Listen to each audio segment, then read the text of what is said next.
Hey, what's up, traders? Mike here with the watch list video for Thursday already, which doesn't seem right, but we had Monday off, right? Thursday, September 5th. The SPY, after that, well, I don't want to call it a shock event, but after that big range day yesterday, today opened kind of flat, popped up a little bit, and ended up closing pretty damn close to where it opened. A lot of times you get a lower volume, boring day after kind of a big day, one way or the other, right? Let me slide this over real quick. Anyone who is new in chat, please pause the video and read that. All right.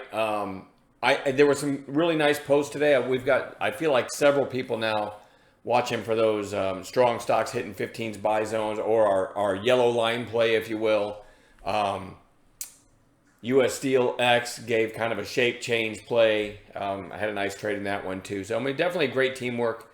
Let's keep that going. And I'm going to go right into what we're watching for tomorrow because I got something I got to do. So WISA, big pop in that one, actually topped at 325 quarter number. If you hung around, this gave a nice break of 325 and after hours. I've said this before. If something has, there's a good battle in it, but it's closing strong, and after hours, oftentimes, especially, well, I don't want to say especially, but I like the fact that it topped at a quarter number 325. But with a fairly strong close, you kind of have shorts in trouble, and you can get an after hours trade in it, right?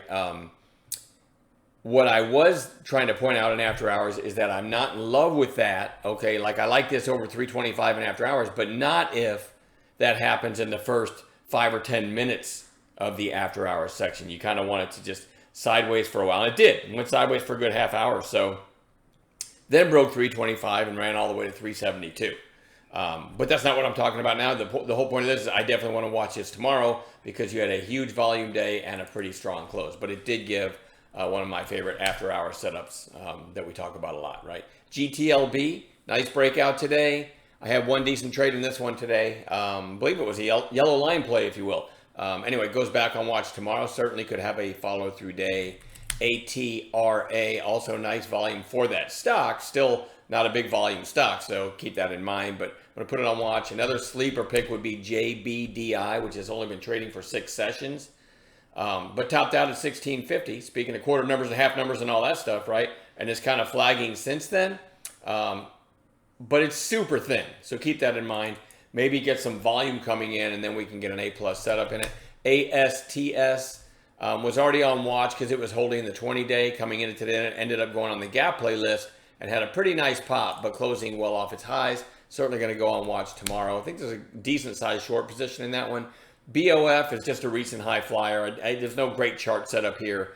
It's still kind of extended from the moving averages. I like to see another day, another red day, like a nice pullback to the moving averages. Then it would be my favorite one going into Friday, but we'll see. I'm going to watch it tomorrow, though. XRTX. I like the looks of this one. You had the pop inside day. It made an attempt yesterday, but yesterday the market was really weak and holding up pretty well again today. So you could kind of call this sort of flagging, right, after the big pop. TAP had the big rip yesterday. Quiet inside day today. Maybe a third day play setup tomorrow. Frog, also strong day. We'll see if it has a follow-through setup tomorrow. FFIE, recent high flyer. Well, actually, back here was a major high flyer, right? But even from this day, I don't know, it ran from 2 something all the way to, in a day and a half, to, 11 something. And then just kind of round trip. But today, nice volume and pretty decent move. There's the intraday. So you can tell it had the halts, right? It had the rip and then the halt. And again, which makes these very untradeable on an intraday basis when they halt. But, maybe tomorrow we get some cleaner setups in it. It held up fairly well, I guess. Anyway, recent high flyer. Good volume today. We got to watch that. We're day traders, right? AFRM, couple day pullback after the big breakout on earnings, goes on watch. Dollar Tree got decimated today, but I mean, coming into today, right? They had an earnings miss or revenue miss, whatever. Coming into today, it had what, 6, 8, 9 red days in a row maybe, and then you got the gap down. So this one actually could give a snapback bounce. So I'm going to keep that one on watch. Remember, just looking for a day trade.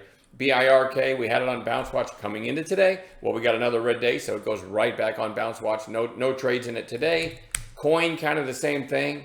It looks like it did take out these lows from whatever day this was, August 5th. And it's many, many days in a row down to get there. That's, again, another recipe for a decent snapback bounce setup if we get one. DAKT, kind of the same thing, right? It's fallen a long way to get to what I would call the most recent lows, which were here. A lot of times you get a snapback bounce when that happens. Starbucks, SBUX, has been really strong after this gap up, right? And then now it's got like 5 days in a row down into that buy zone between the 8 and 20 days. So we're going to watch that one for a potential bounce. US Steel got decimated today. Again, nice trade in it, but may give a bounce tomorrow. Maybe it's overdone. Verizon, kind of the same thing. VZ had a nasty day, but did touch the 20-day. Could snap back tomorrow. And then lastly, MODD. FDA approval in after hours and went to 288. As I'm talking to you, it's trading at 260. So if that's still gapping in the morning, it goes on the Gapley list. I'll be around, I don't know, a little bit after 6 a.m. And anyone that wants to show up, help me build a gapper list for the day as well as all of these to watch and hopefully catch some pre-market trades too. All right. Anyway, I'm done babbling. We'll see you in chat.